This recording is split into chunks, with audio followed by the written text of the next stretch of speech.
Thank you, Mr. Speaker, and to my honorable colleagues who are willing to give way at certain moments. Sir, I rise in full support of this bill, and I rise from the outset to provide through you, sir, a little bit of context in terms of the importance of this kind of action in the consciousness of a country like Barbados and a region such as ours. Sir, there is a story that is told about the abolition of the slave trade. There's a story that is told that suggests that at some point, planters and slave owners saw the light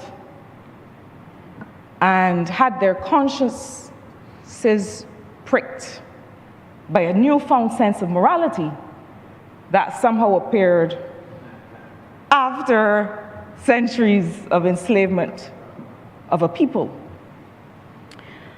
Those of us in this part of the world, I hope, know better. Because the story that is told suggests that this was a human rights action. When we all know that, in fact, the slave trade was becoming less and less profitable, and that the industry that was held up by that slave trade was also starting to give way to new kinds of industry in which those owners of wealth and capital wanted to now get involved and to newly shift to. And so many of the dates that we come to commemorate with respect to the abolition of slavery and the slave trade actually relate to something else. They relate to the date on which slave owners were compensated for the losses that they incurred as a result of freeing the slaves. The losses that they incurred as a result of the fact that they would now experience financial loss from the fact that the world was now moving in a new direction, a new industrial direction. So if there are any young people whose history books might still be telling the incorrect story, let the record reflect in this honorable chamber that that is not at all the reason. It was not a human rights argument. It was a financial argument. And so the planters, the slave owners, were compensated at that time. And so when you hear the discussion about reparations, bound up in that is the fact that, in fact, those who suffered most from the slave trade,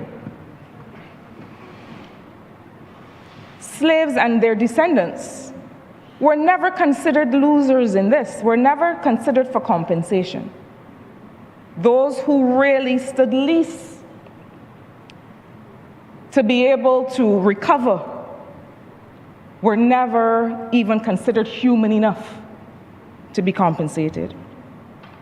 Sir, a few decades ago, when the World Trade Organization brought new rulings in the agriculture sector, that meant that many of the banana farmers, in particular in the Windward Islands, in this region, would see huge losses because their crops were now less protected, less valued, and were not able to fetch the price on global markets that they had previously been able to fetch. And when you couple that with the fact that many of their lands were undergoing a certain level of degradation, the farms were producing lower yields, when compensation was discussed, guess what?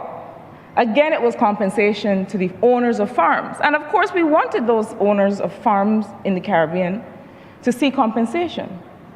But the workers on those farms, who had spent their entire lives in some cases working there and making those farms profitable, who themselves had some level of minor investment and a stake in the success of those farms, were not included in the compensatory regime.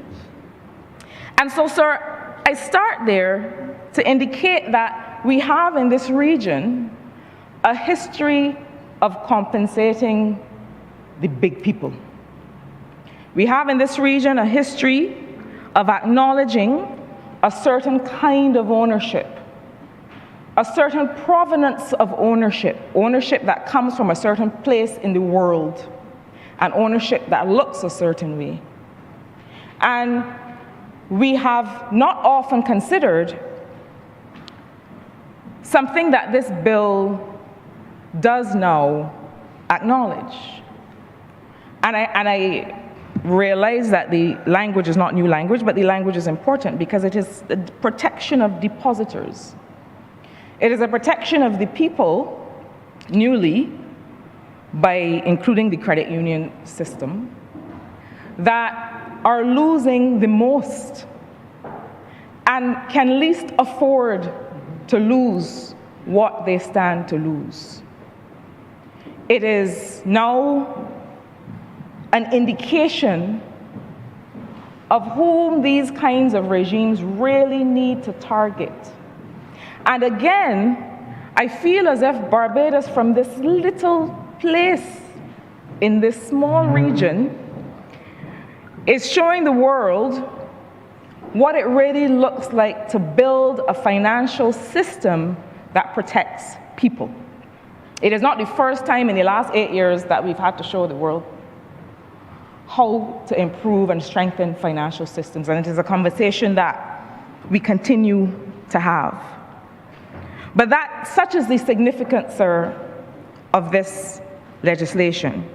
And as others have said before me, it serves to ensure that people with deposits of up to $25,000 in this instance, and by order that number may vary in the future, that those people are protected and that their savings and the goals of those savings, more importantly, are similarly protected. But sir, every time we come to this place, and often the member for Christchurch East Central is the one bringing financial legislation, and it sometimes sounds or seems like a new conversation, but it is not. And sir, since 2018, we worked as part of an economic team, he and I, along with the Prime Minister and other colleagues, to systematically take step by step, first, to put our own house in order, not just in terms of the quantum of resources available for the protection of the country and getting the foreign reserves back in shape, but also the systems. And so I always say that you are doing nothing if you do not leave, whenever you leave, strengthen systems. And so there were steps that we had to take through the Central Bank Act, and I'll come to that in a moment. There are steps that we had to take through the Financial Management and Audit Act. And now, having made sure that we, in some ways, make sure that our own house is in order with respect to public financial management, that we are also making sure that we partner with stakeholders that make up the financial system in this country to be able to strengthen that system. So whether it is through the Financial Management and Audit Act, which strengthens the governance of public finance, whether it is through the Financial Institutions Act, and I mention these things because sometimes we think that a single piece of legislation is meant to cover everything. But this, as I like to repeat, is part of a whole and is part of a system. So whether it is through the Public Financial Management and Audit Act or through the Financial Institutions Act, or through a recent amendment to the Central Bank Act of 2023, that again sought to improve the governance of the central bank in its regulation of commercial banks, but also made sure that it could take the necessary action that would be required for the Barbados Deposit Insurance Corporation to be able to meet its obligations under the Deposit Insurance Act. And those actions would be things like being able to lend to the corporation in times of a crisis, in times when the corporation referenced under the legislation before us that is responsible for the protection of depositors, to make sure that the corporation would be in a position to meet whatever obligations it would need to meet in a case where one of its institutions requires that kind of assistance. So to make more liquid, to provide cash so that the corporation can cover its obligations, the kinds of obligations that we're talking about here. And previously, that would have protected only people that are banking in commercial banks. Now, this allows for the extension of that coverage to those of us that are also clients of members of credit unions. Sir, I have the honor of having in St. Michael South Central one of the headquarters of one of the larger credit unions. They are a very good neighbor. But what strikes me whenever I go into the credit union is the extent to which people depend, and I will say to you that often you see among the people who have taken their ticket and are waiting to be seen, you see the sense of urgency for whatever is the matter that they're coming to resolve. You see the extent to which a yes or a no is going to mean everything on that day. And so when we talk about credit unions in Barbados, and when we talk about the $3 billion in deposits, that is not a small number, that they are holding and that they are, of which they're the stewards, we are talking about a very significant movement in this country. But significant not just because they hold certain very important decisions for working class communities and others in their hands, but important to the wellness of the financial sector. And the Honourable Member for Christchurch East Central talked about the issue of contagion in markets as small as these. The extent to which a whisper or a word or a suggestion of failure can sometimes be enough for a system to start to fail. It is the most amazing thing to observe. I had the honor of serving on an expert advisory panel when the economies of Cyprus and Greece had their collapse. And doing that work in real time every day, you see how a single email that uses one word and not another, that says large failure versus, you see how quickly this thing can spread. And so in a region like this, first of all, in a country like this, and you know, I think the role of the Financial Services Commission and the extent to which they themselves are able to strengthen their own governance for supervision is going to become important. Because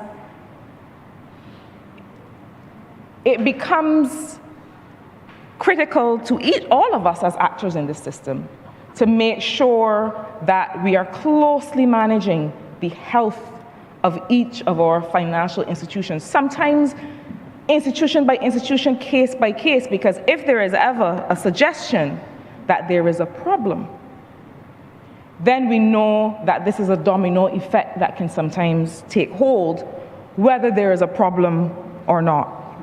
But sir, Credit union movement is also important to us as a tool and as an engine of economic enfranchisement in this country. And we have long had conversations with this sector about the fact that credit unions are perhaps better placed than commercial banks in some cases to be able to offer the kinds of instruments, to develop and offer the kinds of instruments to everyday Barbadians that we find that commercial banks are quite averse to.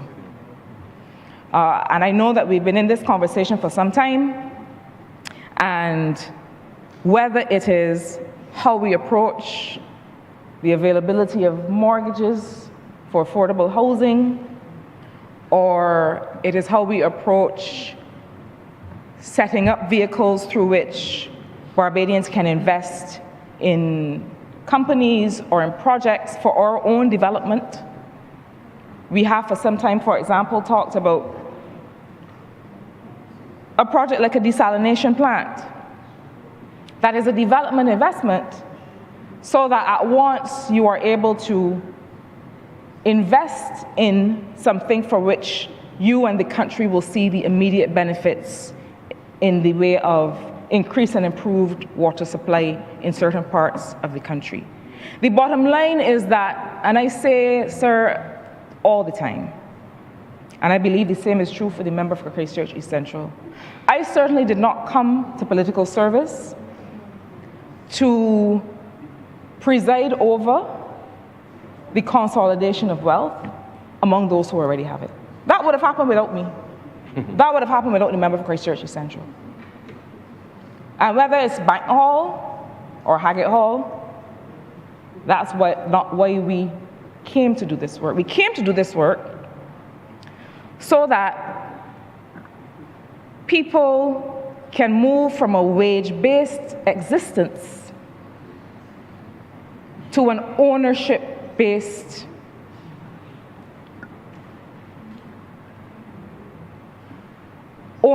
basis for how they live and earn and are able to leave something for future generations. That is why I do this work. That is why this government is doing this work.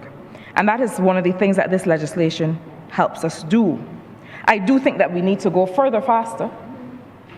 And I say that to myself, as well as to the member for Christchurch East Central, and to the members from the credit union, to be able to actually establish these instruments and to be able to say, look, yes, you can come through this credit union and invest in this project, whether it is a hotel, whether it's a desalination plant, whether it is another area that is going to help us deal with the effects of the reality of living in this climate vulnerable region, whatever it is, that we have to move further and faster to make economic enfranchisement real. And I don't say that to anybody but us.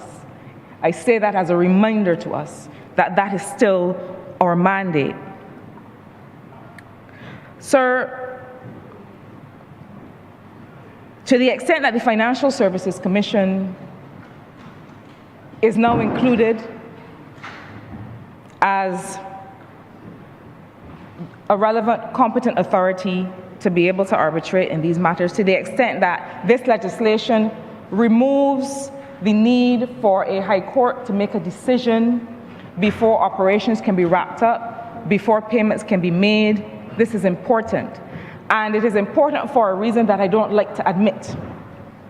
It is important because decisions still take too long to make their way out of the court system. And this is true for a number of matters, or a number of categories of matters. But it means that it affects the credibility of the financial system, it affects investor confidence, let us be frank, and it ties the hands of the Financial Services Commission or any other relevant authority to be able to act to protect depositors. Certainly, the lady that was referenced by the member for Christchurch West, who makes pudding and sauce on a Saturday, or the baker that he mentioned, can't wait 3 months to recover their money. And that's if you're lucky. Because the truth is that we know of matters, and sorry, no, you know of matters, that for years have languished, and we have not seen a decision. And when, as somebody who has some responsibility with my colleague from St. Philip for investment, South, who has some interest in and responsibility for working with him in the investment space, this is one of the things that we hear. If I am involved in a financial matter in Barbados or in the region, and it has to come before the court, am I going to be able to get my resources out? Now, if we can't answer that creditably, then we have a problem. And while this problem is not solved in this legislation, what the legislation does, admirably, is to remove the need for that action to be settled before people can be protected. And it is an important consideration of this legislation. Sir, the Financial Services Commission is growing in its mandate. It is growing in its mandate in part because of the series of reforms that we have seen over the last 8 years. It is also growing in its mandate because of new international norms and standards. And the international financial reporting standards are newly updated and are going to mean that deposit-taking institutions, insurance companies, all institutions in the system are going to have to up their game. It means that similarly, the Financial Services Commission as regulator is going to have to up theirs. And I believe that standardization of communication, standardization of norms and expectations, greater predictability are things that the FSC can target as it improves its capacity to regulate institutions. There are things required of the institutions, and there are things required of the Financial Services Commission, so that regulated institution and regulator are on sound footing to be able to protect the system. The final word on this, sir, has to do with the broader role of insurance in development.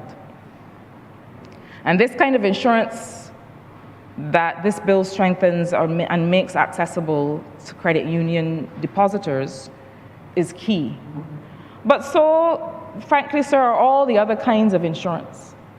One of the reasons that we continue to grapple with, and when I say we, I mean countries like Barbados and those that are on the front line of the climate crisis, one of the reasons that we continue to grapple with the financing side of the equation has to do with the penetration of insurance in a number of ways. Whether we're talking about reinsurance in agriculture, whether we're talking about home insurance in cases where there may be damage to homes as a result of severe weather events, penetration of insurance and the difference between these jurisdictions and others in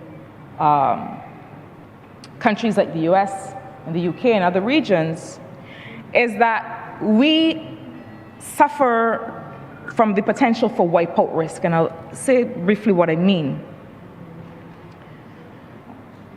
Now, we've seen that in cases where there is a storm or a tornado or a similar event in the US, in a state or in part of a state, the coverage of insurance means that the insurance sector can respond.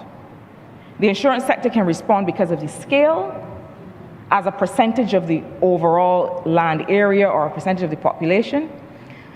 And the insurance sector can respond because of the penetration of insurance. People are insured for certain kinds of, for some reason they haven't managed to solve the health insurance, to make health available to all equation, but in key sectors people are insured, and in home ownership people are largely insured. When you have a lower penetration of insurance, it means that the state now has to bear the cost of whatever is that event. And we have broached for some time the issue of how do we address the penetration, how many people are insured across a number of areas. Interestingly, we've had to have the conversation even with Social Security, because that is insurance. To be able to say to people, look, we understand that you are paying for something that may not happen. And that is a challenge. We understand that people often think, well, why am I putting money into this thing that I may never see a return from? But that is what you call managing your risk. And it is worth it in circumstances where the risk is changing and increasing and coming closer to home every time.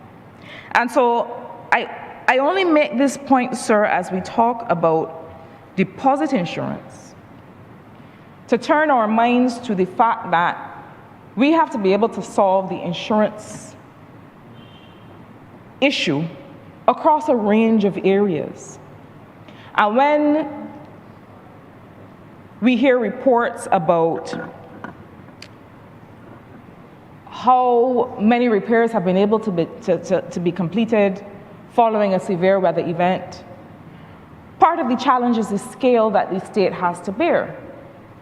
And if insurance is able to meet some of that, and is not going to be able to pack it away and call it an act of God, and we're not going to step forward because nobody could insure this scale of disaster, whether it is through first loss insurance instruments or whether it is through other kinds of instruments, we need to solve the issue. It is not going away. And just like depositors need to be able to secure the money that they put on a credit union or put in a bank, homeowners need to be able to secure their investments. Farmers need to be able to secure their investments. All of us need to be able to make sure that we are managing the risk in our lives every day. Sir, against the tapestry of our collective history, as people who have for generations of our foreparents have owned nothing, have been protected by no one, this legislation is historic. It is critical. It is saying to institutions that represent the broad base of Barbadians, we see you. We are working with you such that we all trust our collective efforts to strengthen this financial system. And we are taking yet another step with you to make sure that the members that you so ably represent continue to be protected in their livelihoods, in their dreams, in their aspirations. And with those few words, sir, I commend this bill to this House.